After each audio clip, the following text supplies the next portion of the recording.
Good afternoon, and welcome to another 9 to 5 podcast.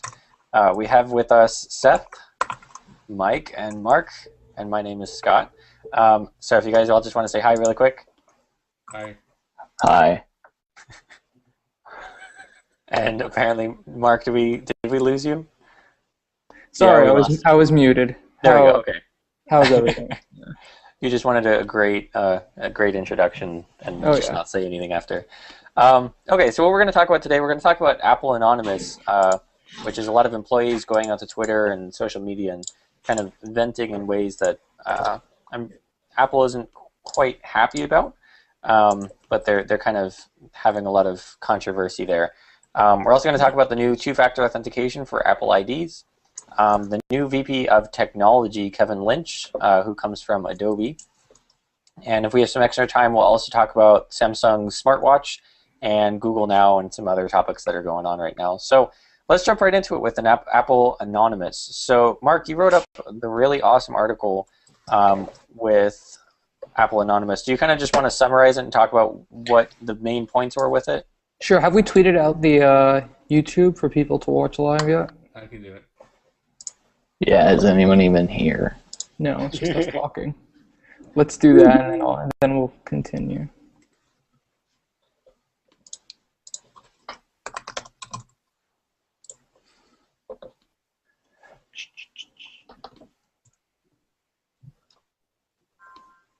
This guy didn't understand the two-step video on Twitter. Oh, that's funny. We're live, Mike. But yeah, it hadn't been tweeted yet. Tweeted. Now it's tweeted. Hey, I know, everybody. but it's still recorded for later. Oh, well. It's a public tweet. It's funny. I was waiting to see how many people wouldn't get it because I was afraid that at first, like when I put it up there, that people wouldn't. Okay, so we wrote up this article about the Apple Anonymous. We called it a secret society, and basically it's where a lot of retail employees from Apple's retail chain actually go to vent after or during work. There's been lots of controversy over the last few years of Apple retail employees simply not being happy, and it seems that Apple's not giving these employees the correct resources and outlets to vent their frustrations. So many of the people that we've talked to who have these anonymous Twitter accounts and Google Plus accounts, they've been telling us that Apple doesn't give them a proper outlet, so they have to create their own. And that creation was this Apple Anonymous Society on Twitter. And they talk about bad customer interactions, things they're not happy with. During the short time frame where John Browett was running Apple Retail, he did a lot of job cutbacks, pay cuts, and some other controversial policies that the employees were just not happy about, and that sparked a lot of new accounts and lots of new discussion online. And on the surface, whatever, it's cool, but we really looked into it, and it's really an interesting phenomenon, and I think our story portrays that. We found Paul Brown, who's the creator of the first account. This guy has over 12,000 Twitter followers. That's a lot of people following these customer interactions. So for the first time we found him, we revealed who he is, and it was sad. We found out that he was actually asked to leave Apple because they discovered his identity behind that Genius Bartales account. And we questioned a lot of people after we learned that, and we were interested to find that their people are not really that concerned about that. Like, they really want to get the word out about what's going on behind the scenes. So yeah, and we also talked to a couple Apple retail employees who actually did not know about the online anonymous personalities. One person told us that, wow, that's cool, I'd join that in a heartbeat, but I would want to do it without hiding my identity. People need to know what's going on, and I have nothing to hide. Another person didn't want to be a part of it because they're really happy with Apple. I mean, it's not everyone. There are a few hundred accounts, active accounts right now, with more growing since the Browett time and since a report went out. But yeah, it's a big deal. There's 40,000 employees, a few hundred accounts. People work with each other that don't know they're interacting with each other daily online. So it's just so interesting in so many different ways. And if you haven't read our report yet, I really encourage you to do so.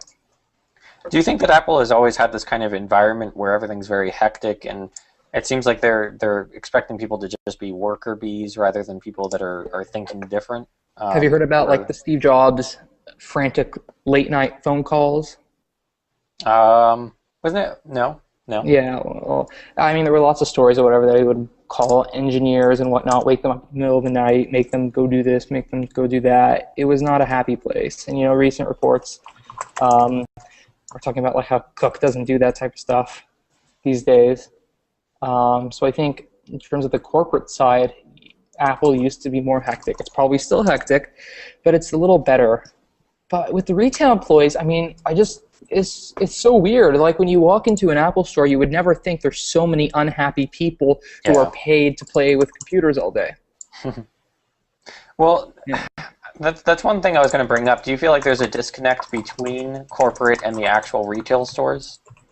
Like one thing that you brought up in the article was the fearless feedback. Oh, right, yeah. There's a lot of frustration where do you want to kind of talk about fearless feedback and the frustrations with it?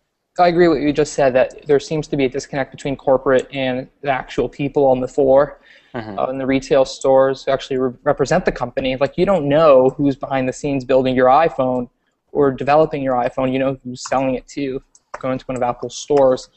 And those people are not the ones developing the programs and the different venues that they go to for complaints. That's completely on the retail corporate structure. And it seems that there is really that disconnect because the corporate retail side created this fearless feedback system and the anonymous surveys that are not truly anonymous that ask for employee feedback. And employees are not positively taking those approaches. They don't like those outlets, and that's why they had to create their own. Yeah, it seems like, from what I understand, the fearless feedback, whenever somebody tries to bring something up, then it seems like it's shot down if it has to be negative. So right, and it's really let's say me and you were both specialists or geniuses at an Apple store. It's really between me and you. If I have a problem with something that you did, or if you have a problem with something I did, it's me and you dealing with that personally. There's no higher structure or person or outlet to go to for that really care. Okay. That's just what we've heard and what we understand from lots of people who run these accounts. So do you think, I mean, Apple has always been pushing for the think different, of course, the whole campaign, and just the whole idea behind Apple has been thinking different. But now it seems like with retail, it's a little bit different compared to corporate or the people creating the products. When it comes to retail, they're expecting for people to follow the same policies or procedures that they develop. So is it that they're not expecting people to come up with better ways, they just want people to follow the same ways? Right. We thought it was interesting. We looked at the Steve Jobs Think Different campaign, and there's this line about like misfits, rebels, and all that. And it's kind of ironic. I mean, that's what the company was founded on, those values. I mean, that's a real Steve Jobs, line. But when you think about it, that's not really what you want your company to be with $100 billion in the bank right now. So it's kind of ironic that these people going on with these masks, bags on their heads, and all sorts of different stuff on Google Hangouts and tweeting all sorts of stuff about their jobs at Apple. I mean, that's really rebellious, and that's being misfits. So, we kind of took that to be a bit ironic, and 30 years into the past. No, shouldn't be something going on right now. Yeah, I think, Seth, do you wanna chime in there? Oh yeah. So I've been following this for a while, and Mark's obviously been keeping us in the loop on the project that turned out to be the article.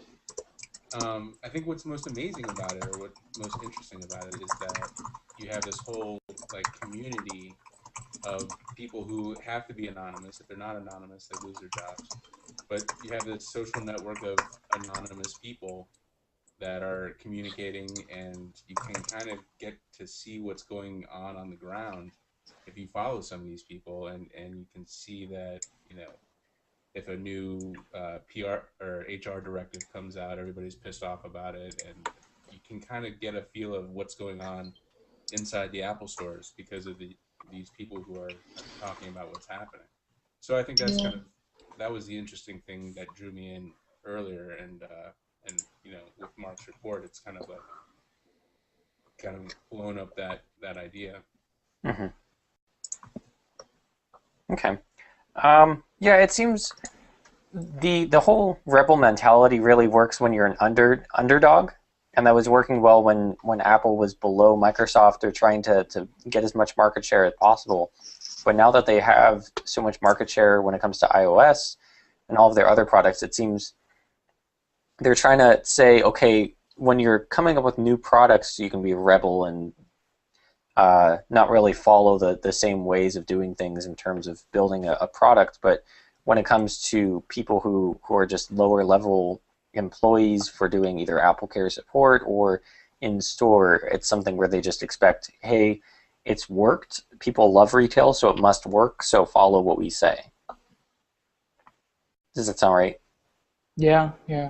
And what I'm really, really hoping for, and I know the Seth and the other 9to5 staffers, I mean, we didn't just do this post just to expose this thing, even though it is a really big deal. I mean, we really care, like we cover the company extensively and we care for their employees, and the employees need to be happy.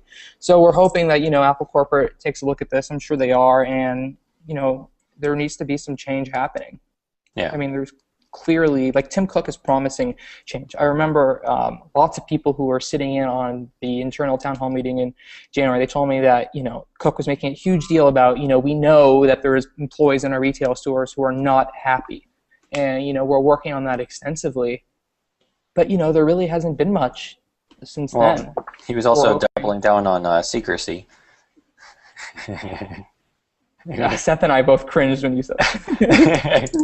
What is the cringe for? Whatever. But I don't know. Okay.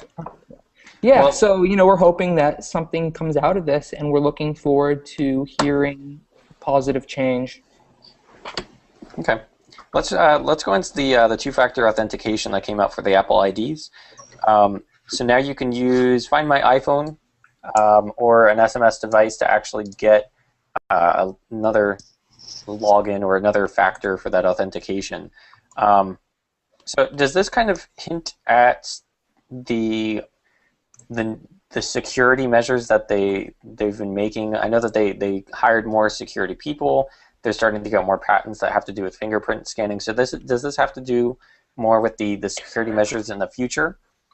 That's that interesting. Apple's taking? Yeah, I haven't thought of that. I don't think anyone really said anything about that. Like you're referring it to being like a hint at like possible more security changes in the future? Yeah. Yeah, I never really thought of that. I didn't really make that connection, no. Well, but it's interesting. Yeah, well, because they got that fingerprint company, which is supposedly a sensor that's going to be on the next iPhone where you can, unlock it just by swiping your fingerprint, and then it knows that it's you. I mean, this seems like a really big response to what happened to Matt Honan from Wired. I know Seth said that yesterday because, like, I was reading through the support document earlier, and there's this whole section about why you want to use two-factor, and the first thing they list is you don't want someone hacking into your iCloud account and being able to wipe your computer. And of all things that your Apple ID and your iCloud account are capable of, that's the thing that took down Matt Honan and caused the whole incident. So I mean, that was the first thing they listed. So I think it's fairly clear, but I really like your idea too. I mean, that makes sense to me. Yeah, and I think what's your thoughts on fingerprint scanning in the next iPhone? Do you feel like it's something that is necessary, or is it actually a cool feature that's something to consider? Well, so Seth plays with a lot of Android phones, and right? Do you? Yes. And I know Authentic, which Apple agreed to acquire. I don't know if that went through yet. They license it now, or they were or are in a lot of Android phones. Yeah. Really familiar with how it's implemented. I'm sure Seth can. Yeah, the Motorola Atrix and a couple other phones had fingerprint readers that you could turn on the phone with. I don't know. Can you guys hear me? Yeah. Yeah. Well, a little bit louder, but I think you're good. Okay. So phones like the Motorola Atrix had a fingerprint reader where you actually, instead of turning it on, you would just wipe your finger across it, and that would turn on. I think Apple's got plans, maybe not just with fingerprint, with turning it off and on, but also with financial transactions. It just seems like Apple's kind of going in that direction. Yeah, if NFC finally makes it to this iPhone. Yeah, there's we know that, or we have a pretty good indication that NFC was supposed to be in the iPhone 5, and then it might have been pulled out at the last moment or last couple moments. See, I see 3. Sorry, go ahead. Well, I think it's going to make an appearance in the iPhone 5S. I see if they introduce the fingerprint scanner, there's 3 reasons that it could be for. One could be for the authentication to say, you are who you are, so that's how you unlock the phone. The second is for payments, so you can actually say, I agree to this payment by scanning my, your fingerprint so they know it's you. The third would be really interesting is if you could finally, with an iPad, iPhone, whatever it is, have multiple accounts. And so if you swipe it and then it goes and it logs into your account, or somebody else swipes it, that, especially for a family iPad, they swipe their finger and then it logs in to their apps, their data. So I think there's a few different purposes, and I think that's the main reason that Apple hasn't really integrated that yet is, first of all, because it's not truly necessary when you can type in a passcode, but also because they would want to actually, if they're going to spend all of those resources integrating it into the hardware, they'd want to have multiple reasons for integrating that in and figuring out how other developers can use the hardware as well. I have a few things to add. A fourth point to your first 3, which I thought your 3 examples were really good. What if they could use that, piggybacking on what you said about the new authentication being for the App Store and iCloud being a step in the right direction? Instead of typing in your password to download a new app, you can swipe your finger or whatnot as the password input. Like I can imagine swiping the finger and then it auto-fills in your password. I think that would be very cool and helpful. And the sensors, I assume, Seth can probably attest or reject this, that they're probably advanced enough to be able to do that.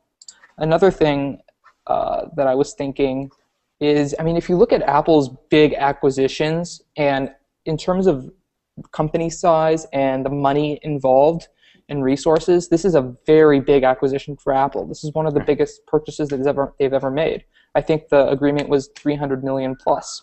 When you look at what they've purchased in the past, Apple's acquisitions make a huge impact on the company years or months after they're acquired. A few examples. Siri, they bought the company, completely integrated into iOS a year later. PA Semi or whatever, all their system on a chips are based on that. Anabit, same story. And all those Maps companies. You can say what you want to say about Apple Maps, but that's how Apple Maps is built, and that's a huge initiative for them that they're going to continue developing and developing. And if you even go back 20 years, Next, or I don't know if that was 20 years ago, a little bit less, Next, that's the foundation of iOS and OS X right now. So everything Apple buys makes a huge impact on the company. So I think, like Scott was saying, that if they're going to be buying that company and integrating these sensors, I think that it's going to be used for multiple reasons, like Scott said. And, hopefully, ideally, it'll be used for something that we haven't thought of yet. Because, I really look at the old Apple is creating things that, we never thought of yet. And I don't think they've been doing that the last few years. And, hopefully. No, features like Notification Center and even Siri is kind of like predictable in some sense. And so something where they can actually kind of innovate when it comes to the fingerprint scanner. But at the same time, we've been saying that before even the iPad came out, where I remember right before the iPad came out, everyone was saying that it was going to have some sort of special sensors where you didn't, you could like hover over it and it had like special cameras within the screen that could view where your fingers were, and it was just ridiculous stuff like that. So it's been a long time. It's been a long time that we've been like imagining what could be, and then it comes to the keynotes, and we're like, oh, that's just what it normally is. In terms of the hardware, like Seth's showing, where are they going to put it? Like I know the Android phones, they have it on the top. Yeah, you can see this is the Atrix. When you hold it in your hand, is it like in a convenient place? Like if you're. Yeah, it's like if I'm. It's like you would be like. I'm just going like that. See, that's pretty good placement for it, but I don't think Apple could like really. If you look at the phone, it's going to be this design. It doesn't seem like it would be here. It would make more sense to put it in the home button. But in the home button? Oh, I was thinking below the home button. Or next to it, or I don't know. It just doesn't seem elegant if they're going to really mess with this. Then they would get rid of the home button finally. No, I mean there were purported 5S home button parts this morning. Yeah. Yeah, whatever. I don't know. Those are probably. I mean, assuming those are legitimate, fine. Assuming they're not real, I mean, there's no room under the button to put it. Really, like. No, I think like next to it, like Seth was saying, it's plausible. Or what about like on the side? Like if they put it like next to the SIM card slot, like you're holding that'd it. be weird. There's not enough room to get a full print there. But if you're left-handed, yeah. Yeah. I mean, the top is actually good because if you're left-handed or right-handed, in the top and the middle, like if you go slight. I mean, it's not that easy on this design because of the way, like, because that phone is more rounded and it's easier to do. Right. I mean, I guess they could put it in the back by the camera. Yeah, I mean, it just doesn't seem like there's that much space, and that means they would have to redesign the whole antenna structure. Actually, Jordan and I talked to the other fingerprint company, the kind of Authentex competition, and they have a scanner that's behind the screen, so you can actually, it's behind the display. So you're actually seeing the display, and what they could honestly do is put it behind the lock screen on the iPhone. So just like put it on slide to unlock? Yeah, so the slider only works if it's your finger. That would be cool. Well, you know, Apple also has a patent for putting the front-facing camera behind the screen. Which is crazy. Yeah, between the pixels and stuff. That was kind of weird. Yeah, we'll see. So there's a lot of things they can do there. I think it would be big for the watch, the finger scanners. Maybe. I mean, there's probably some neat things you can do with the watch that you wouldn't really want to do with the phone that involve that. I mean, I can't really think of. Could those sensors be used for biometrics? I don't know. I'm sure they can. I mean, there's so many different biometric things going on. We were looking at some of this stuff. There's some guy we talked about this before who's got you can get your blood sugar from a sensor, or he's working on the blood sugar. Obviously, diabetics and all those, and athletes. If you want to know how much performance you can get or whatever, if you know you've got a lot of sugar in your blood, you're going to be in good shape. Right? Yeah, I wear a fuel band. It's amazing. I really, really like it. I don't take it off. I feel like Tim Cook here. I was actually, I'm either going to get, because I had the original Up band, but I was going to get either the Fuel band or wait for the Fitbit Flex. Is that a wrist one, the Fitbit? Yeah, it's another wrist one that's coming out. Ooh, haven't heard of that. Yeah, and it's $100. Yeah, well, that's true. Well, we'll see if it. I'm interested in the Nike integration in that. I mean, because they're really good partners at the top of the companies. I mean, I can imagine. I think Seth was talking about this. Like the iWatch could have a Fuel band built in. It better have one. I mean, I think it's going to be like Apple proprietary. I mean, there's really not much you can do with this. It's very basic. It tells you steps, calories, and then they have a proprietary fuel system which gives you a number based on a combination of different things. And each day you have a goal. Like my goal is 3,000, and I have to beat 3,000 points, and then the whole thing flashes goal when I pass 3,000 at night. So. All right. Well, hopefully, I'm really hoping we hear some more news about the iWatch coming up soon. But let's run into the discussion about Kevin Lynch. So, Mike, what's your opinion on Kevin Lynch? There's been a lot of opinions flying around. I don't think that, like, I know people were saying like, oh, he defended Flash on the iPhone, so he can't work at Apple. I don't think that's the case. I mean, I would, if I was in his position and they said, hey, we need you to write a blog post defending our position, then, I mean, it's something that he had to do. He may not necessarily agree with it, so I don't think that's a good way to judge whether he's going to be a good fit at Apple or not. I actually don't know what VP of Technology means. That's kind of a made-up thing.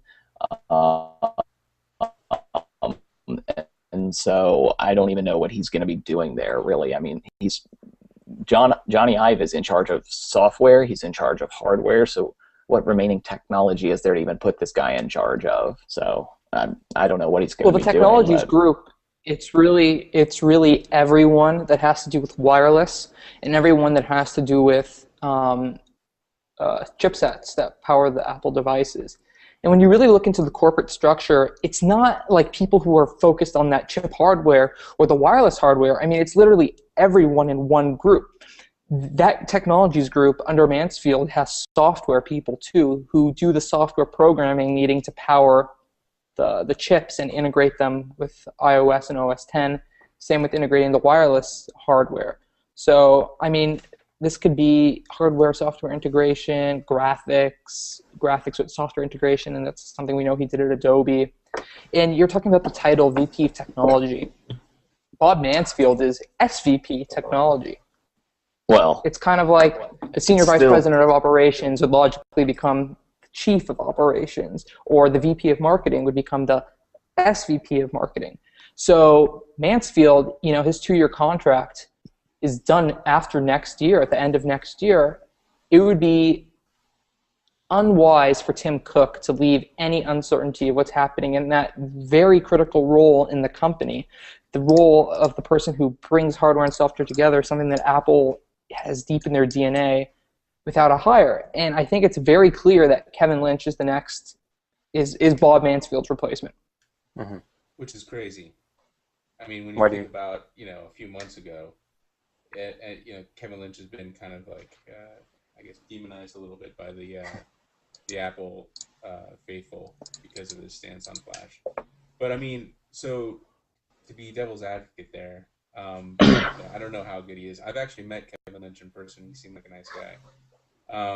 But the argument is that Flash was a crappy product, and I think that's been backed up pretty well. And Kevin Lynch is the head of Flash development.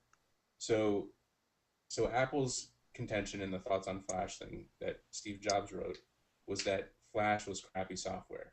Like if Adobe had made Flash really good, like if they had made it work really well on phones, maybe it would be on the iPhone. But the contention is it's got bad security, which we've seen.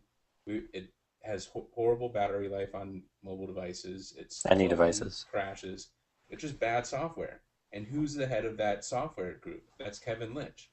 So like, crap. What is Apple doing? They're hiring a person whose record with software is poor, and I think that's the argument that people are making. And to be frank, like Tim Cook's hiring record isn't fantastic when we're talking about high-level executives. Under his belt, or under his reign, he's hired Mark Papermaster, who Steve Jobs fired about 3 days after getting back from getting a new liver.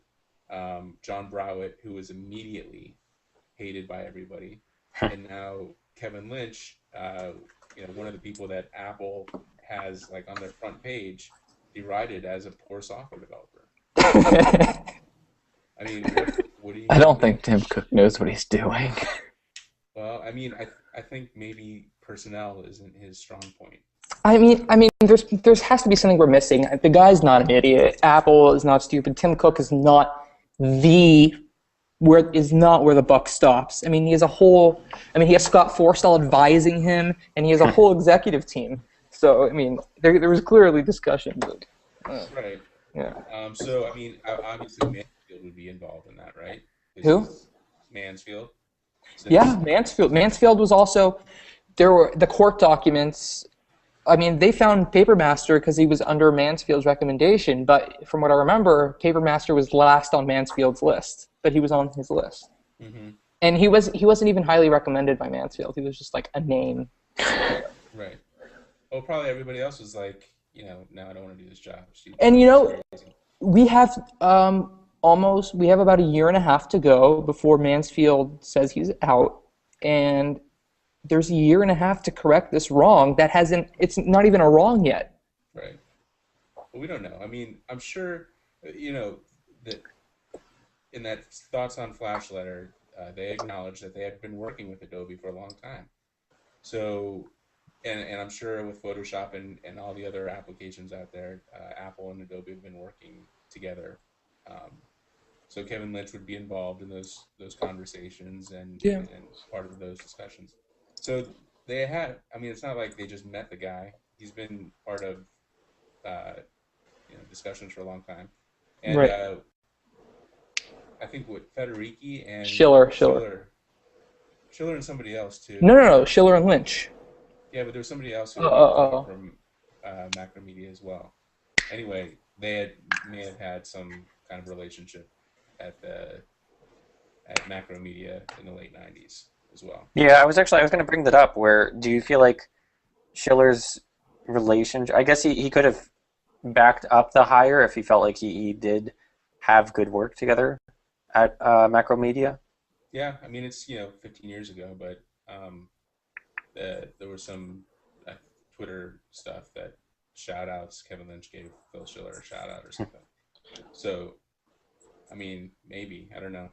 15 years. Optimistically, I look at it this way. Like Apple, the problem with Papermaster and the problem with Browett, those were both very cultural related things.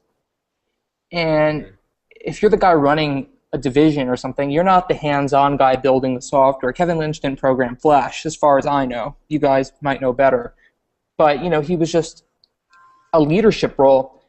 And Flash conquered the market. Like, they are on a lot of devices. They weren't successful. It was crap software, but, it was successful in terms of getting it out there, I'd argue. I mean, I'm sure probably there will be disagreement with that. But, yeah, and they clearly, like exactly what Seth was saying, they know the guy very well. And I wouldn't be surprised if this was a very cultural thing.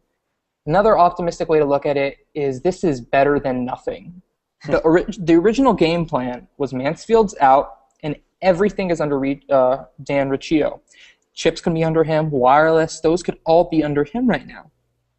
Instead, it's in a separate division under Mansfield. You get 2 more years of him, and what I was initially thinking was when Mansfield's out, they were going to fold it back into Riccio, and basically that gave Bob Mansfield 2 whole years to transition that whole division under Riccio, which I thought was an excellent idea for Apple, and it was a really good thing for shareholders and consumers and all that. But instead, they're keeping that division around. Riccio clearly knows what he's doing because he was going to run that division anyways. He'll have his insight. Bob Mansfield can stick on as an advisor, which I wouldn't be surprised about whatsoever. And, he'll be retiring in his house with his goats and his horses. That's not a joke, by the way. Like there was like a big controversy with him in the city that he was building his farm in to live on.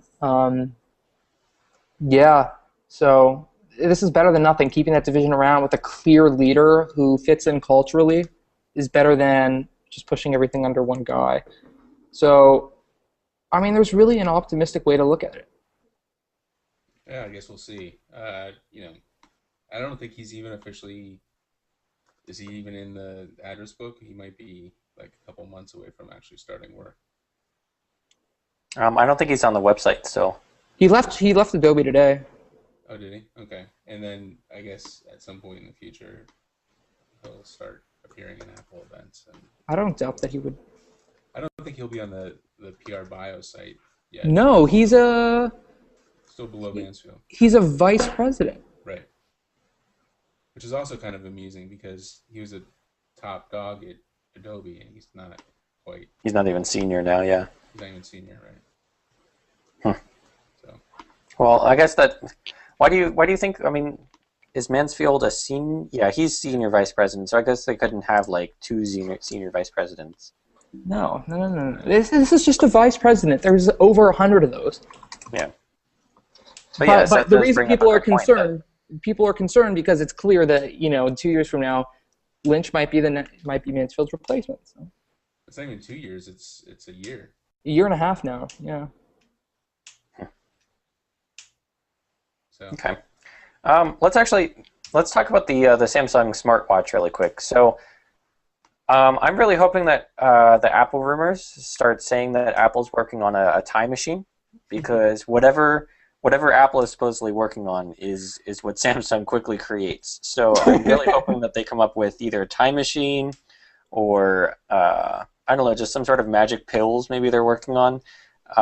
So what do you guys think about I mean, we had Microsoft. They came out with the Slate right before the iPad was supposed to come out, and then it was like the Slate looked like a joke once the iPad was out. So, do you see this as a market where Samsung will get the upper hand right away?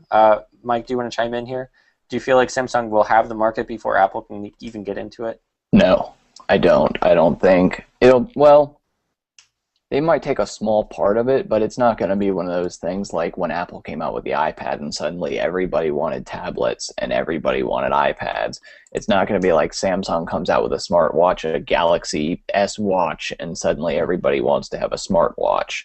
Yeah. Because there were tablets before the iPad, but nobody cared. And there have been smartwatches and there will be smartwatches before the iWatch, and nobody will care. It's for some reason, whenever Apple steps into a market, that's when people, like ordinary people, start caring about it. And even, I mean, Samsung has been making, smartphones and stuff for a while, but they just still don't have that same drive that Apple has, and people don't care as much about anything that any other brand does as they do Apple. So until Apple steps into that market, nobody's going to care about it. I mean, look at the Pebble. The Pebble it's a fairly nice piece of equipment, but regular.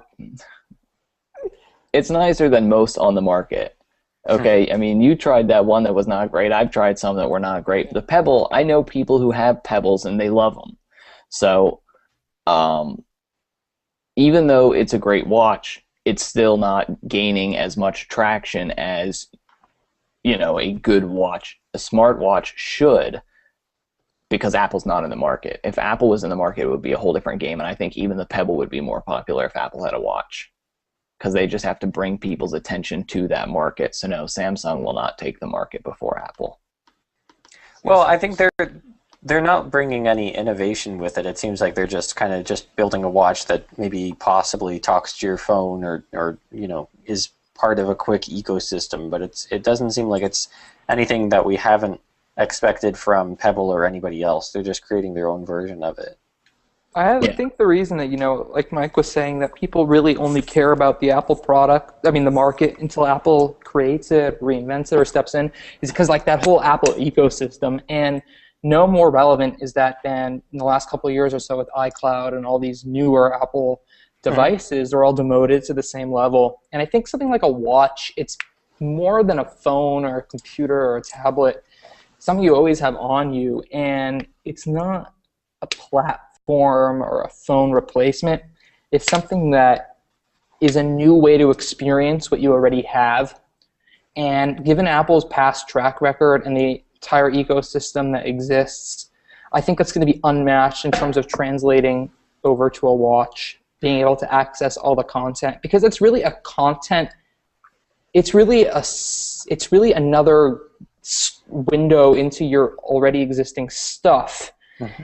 And Samsung and Android, it's so fragmented and whatnot, and not a clear place where to access your content, your other stuff. So, Apple will dominate, I think, because of that.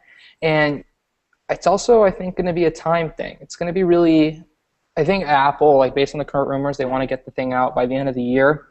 I think it's very strategic. They're trying to go head-to-head with Google Glass. I think if Samsung gets the watch out first, I don't know.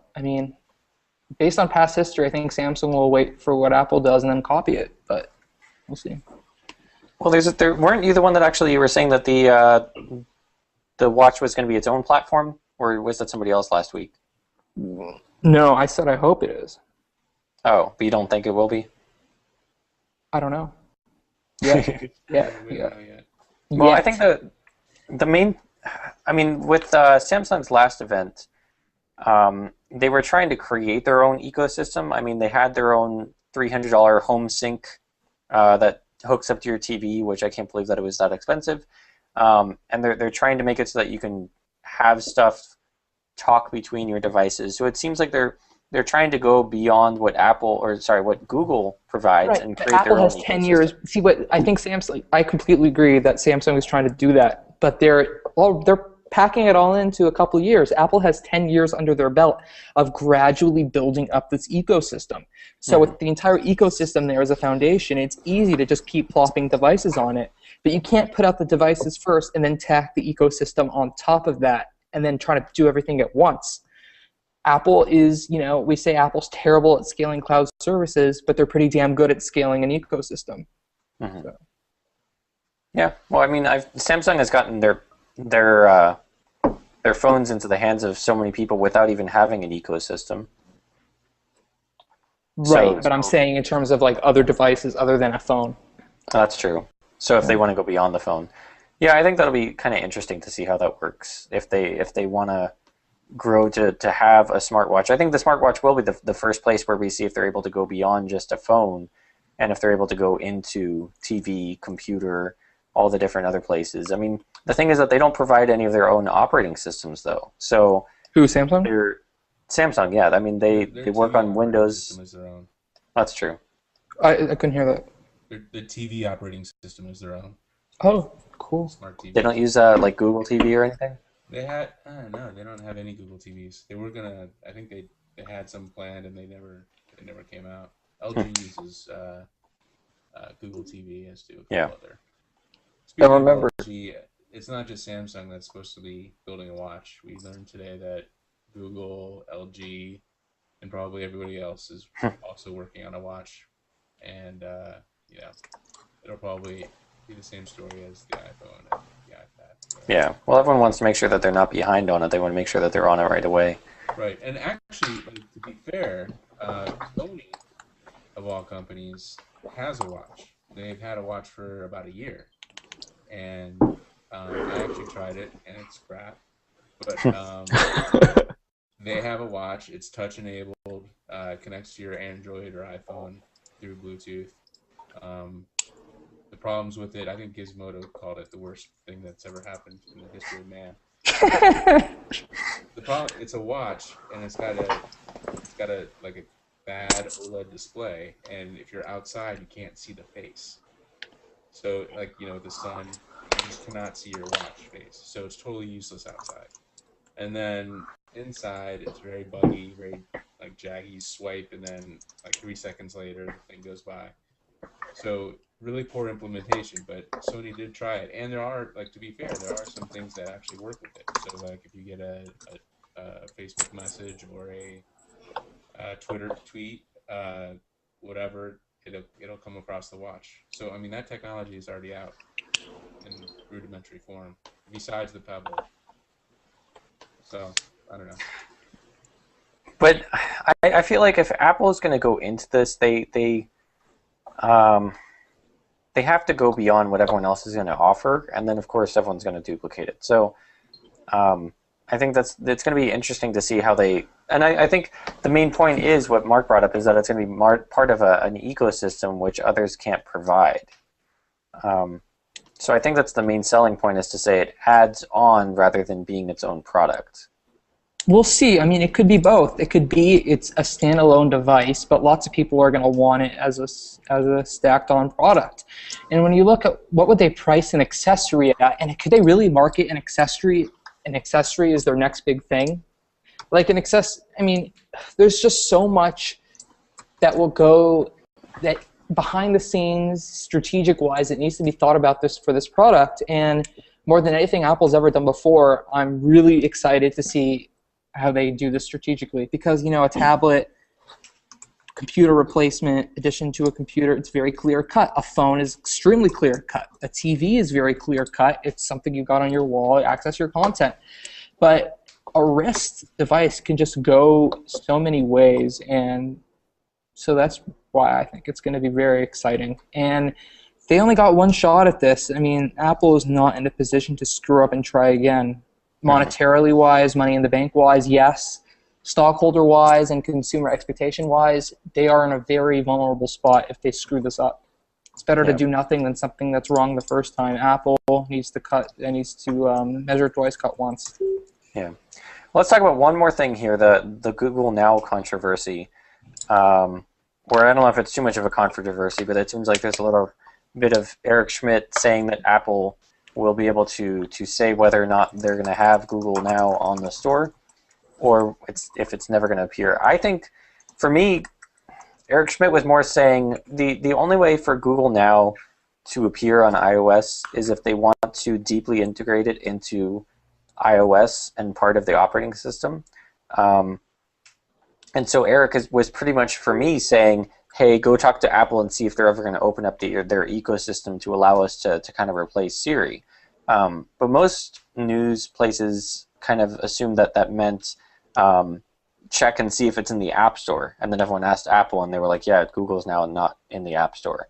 So do you think that it's, I guess, what Mark, what do you think about that? Is it something where Eric was saying, oh, we submitted it, go ask them? Or is it something where he's like, oh, Apple, go ask that? I actually disagree with both sides of the argument. I know what you described was the popular opinion. Like, some people thought this, some people thought that. So I'm not disagreeing with you personally. I'm disagreeing with what the popular opinion was.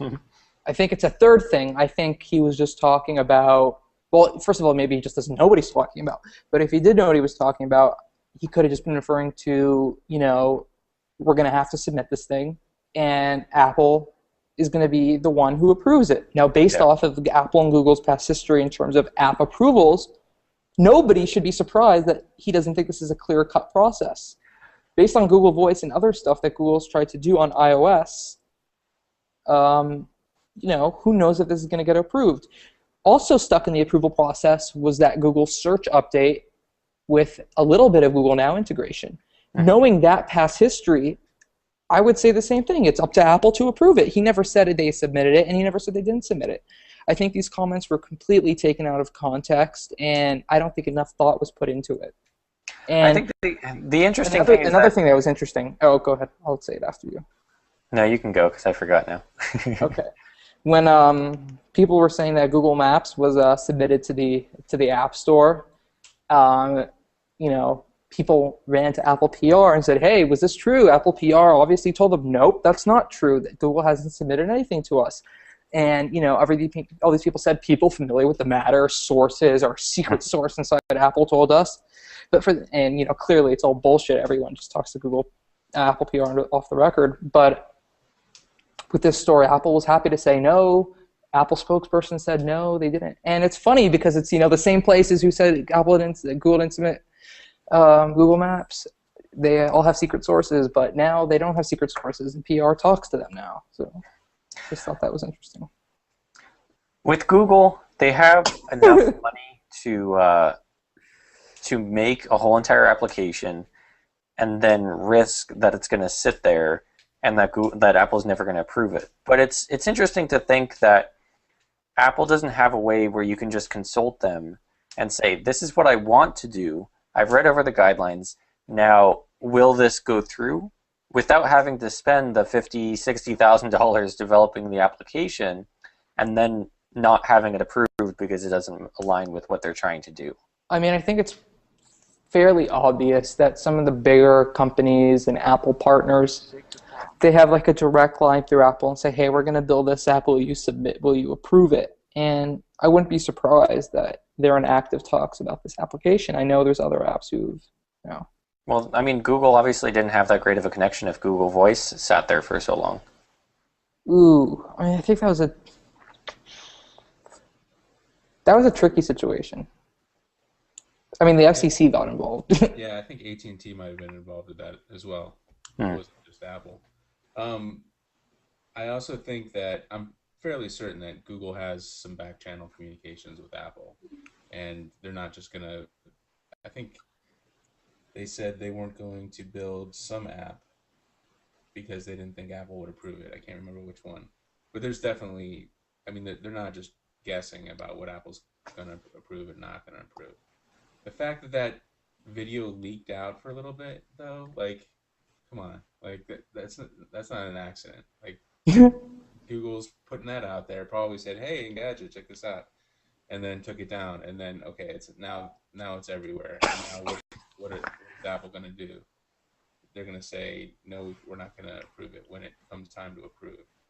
Or maybe Google's doing their back channel communication saying, hey, we're almost ready to get this we're almost ready to submit this Google Now update to the App Store. Here, take a look at it. And Apple's, like, okay, we'll look at it, and then doesn't get back to them. And Google's like, what's going on? Apple doesn't get back to them, and then Google's like, all right, here, Engadget, take a look at it. And then, this is how we're going to get Apple to make a decision on this or talk about it or whatever. Yeah, to push it. That's interesting. There's so many things that could be going on behind the scenes. I know for a fact that Google's not like every other app developer, and they don't just submit things haphazardly to the App Store approval process like everybody else. I mean, maybe they do at the end, and maybe like the process is the same, but there's also back channel communications. I think it was either Apple or Google. They said they have monthly meetings with the two companies have monthly meetings. I mean, I could be getting confused with different companies, but yeah, I'm sure they do. I wouldn't be surprised if they have monthly meetings just to talk about, like search, YouTube. Exactly, because search is integrated in Safari. There's other Google services built into the phone. Right. Yeah. Okay. Let's go ahead and we'll wrap up today's talk. Thank you guys very much for joining us, but we will be back next week, same time, same place. And thank you very much.